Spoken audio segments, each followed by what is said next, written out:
Hi there and welcome once more. We are in the FitActive studio gym, and the reason for the video this time is just to explain to you about the equipment that we're using in our series of workouts in the Is It Just Me programme. First of all, I want to tell you about timers. We've got two devices here.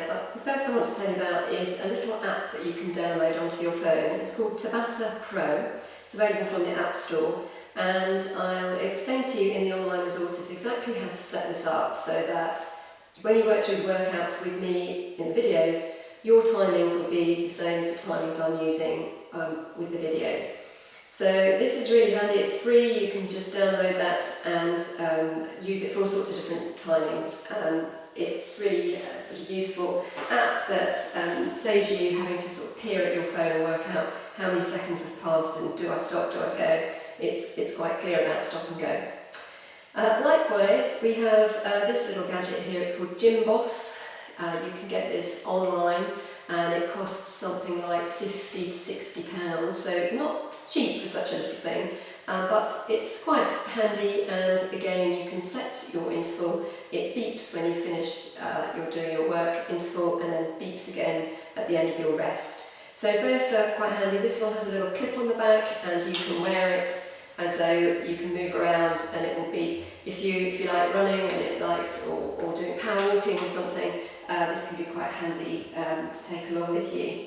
So both of those are options for timing, and you can also adjust your timings once you get used to the exercises and start to reduce the rest time and maybe increase your work time. So they allow you to manage that, and once you start to increase your work time and or reduce your rest, then you'll find that you're working a little bit harder in each of your sessions, and that increases the challenge for you. We fairly early on start using resistance bands, and I will give you one of these when you come to the first workshop, and these are great. I'm a big fan of resistance bands. They are excellent house guests, they take up very little room, they're very quiet and they gather very little dust. So invest in one of those if you haven't done already, and they come in different strengths, so again you can govern these to your needs, and you can also adjust how you hold the band. So the closer together you hold it, your hands are to do something like this, the harder your upper back will work.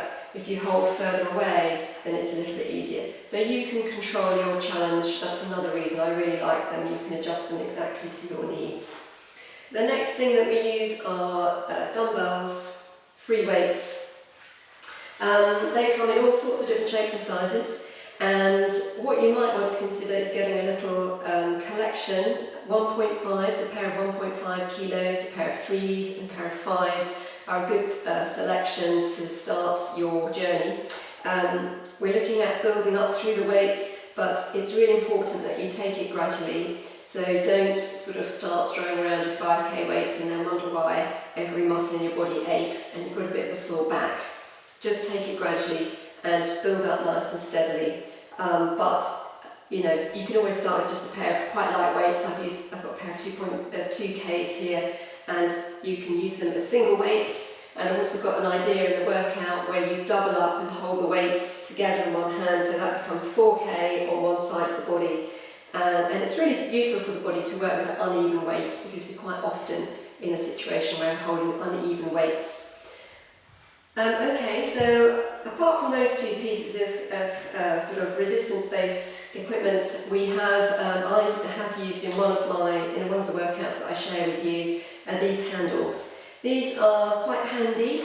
They are for using in a press-up move. So if I just give you an idea of how they're used. They come on the floor and they just, in a press-up, they are coming just below the shoulders and maybe a little bit wider than the shoulders. And you bend the elbows to lower into the press and straighten to push back up again. Now, the reason these are quite useful in that movement is that the wrists are protected from being too kind of bent at this kind of angle. So if you use the handles, that will mean that you're not having your hands flat on the floor. It's a little bit more challenging to have the hands flat on the floor than it is to use these handles. So if you have got sort of wrists that need just a little bit of extra care, then these are a worthwhile investment. again, they're not expensive, so you know, they're readily available online, and they are sort of quite easy to store. So I tried to choose things that you can tuck away in a corner and that don't cause any problems, you know, apart from when you're using them. And I think that pretty much covers the equipment. It's really nice to have you along on this journey. There's one thing I wanted to say, and that is that I'd like you to try and enjoy doing the workouts, although that might sound a bit mad at this point. One of the ways that I find really helps is to put on some music that sort of gives me a bit of energy, puts me in a good mood. Even if you're not in a good mood at the time, give it a go. Play some music that might make you happy. You might make want to dance if you're at a party. Use that as your workout soundtrack and build yourself a happy playlist. If you need any ideas or you want some playlists to work with, I'm really happy to share one or two of mine. And I think that's everything. It's great to have you along. Thanks for joining up, and I'll look forward to seeing you soon.